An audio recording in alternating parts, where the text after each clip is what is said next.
यदि जन्म अच्छा है तो पूजा की पंक्तियां बदलो, परसों का प्रवचन याद करो। जन्म जरा मृत्यु विनाशनाए, अच्छी चीज का विनाश क्यों। मैंने सोचा सबको जन्मदिन बहुत अच्छा लगता है, बर्थडे आप मनाते हो, तो फिर अच्छी चीज का विनाश क्यों। फिर क्यों कहा जन्म जरा मृत्यु विनाशनाए जलम निरुपामति स्वाहा। बहुत कुछ सबक दे रहा है, बहुत शिक्षा दे रही है। भगवान का वचन है, गुरुओं के वचन है, जिसकी हम खुशी मना रहे हैं। मेरा जन्म हुआ, ये कहीं कुछ गड़बड़ तो नहीं, गड़बड़ तो नहीं। भूख खुल के लग रही है, बहुत अच्छा है, कहीं गड़बड़ तो नहीं है। क्षुधा रोग विनाशनाय, पंच इंद्रियों के विषय अच्छे लग रहे हैं। जब अच्छे हैं तो काम बाण विध्वंस नाय क्यों।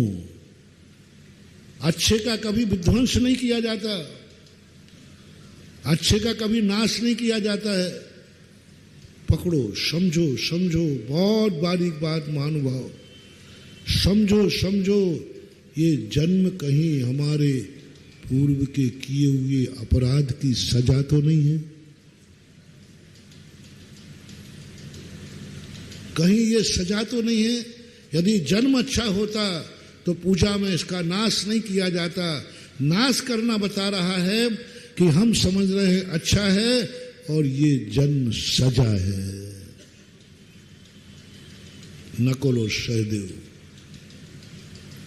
नकुल और सहदेव 33 सागर की उम्र देव में जन्म गए और ये धन हो गया, ये मेरा सर्वार सिद्धि में जन्म हुआ, मेरे सर्वार सिद्धि में जन्म हुआ।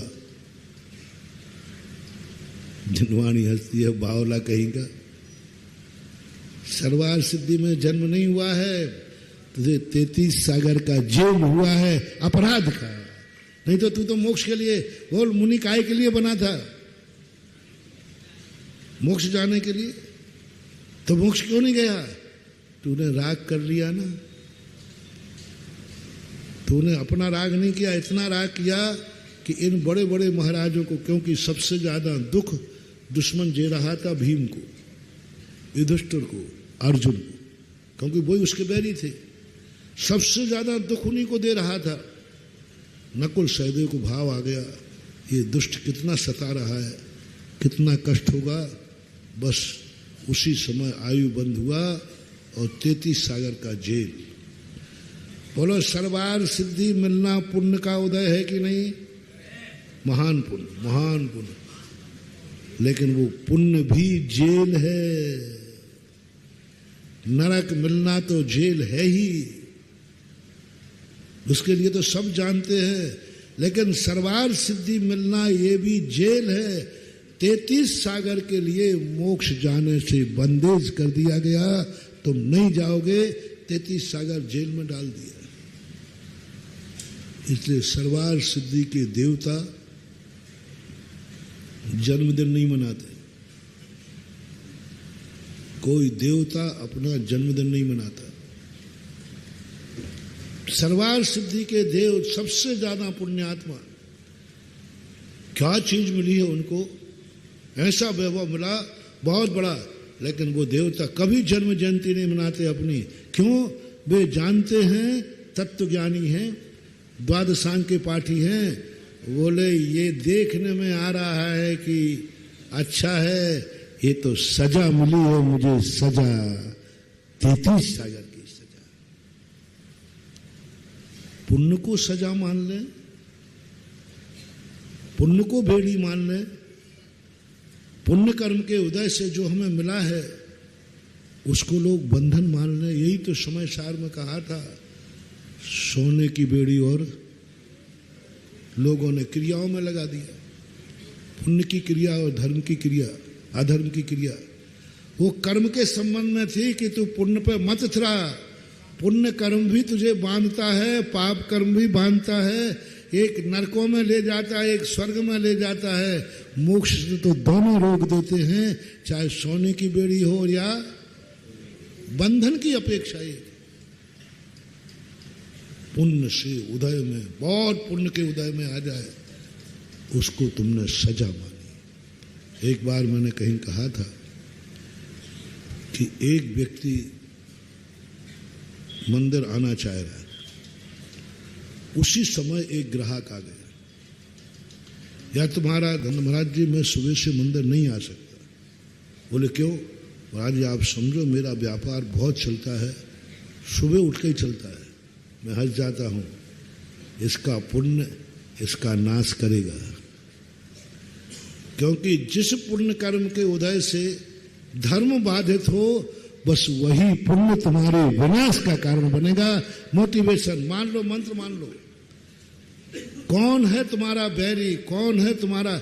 जिस कर्म के उदय से तुम्हारा धर्म छूट जाए, जिस कर्म, कुछ भी ले लेना आप, जिस कारण से धर्म छूटे, वही तुम्हारा सबसे बड़ा विनाश है।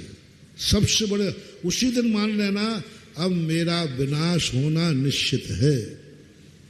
सबसे बड़ा अवशकुन बता रहा हूं, और सब अवशकुनों के कोई ना कोई उपाय है। लेकिन जिस कारण से तुम्हारा धर्म छूट जाए, तुम धर्म नहीं कर पाओ, वही तुम्हारी जिंदगी का सबसे अशुभ दिन है। किस कारण नहीं आ पा रहे आप? बड़ा नींद आ रही है।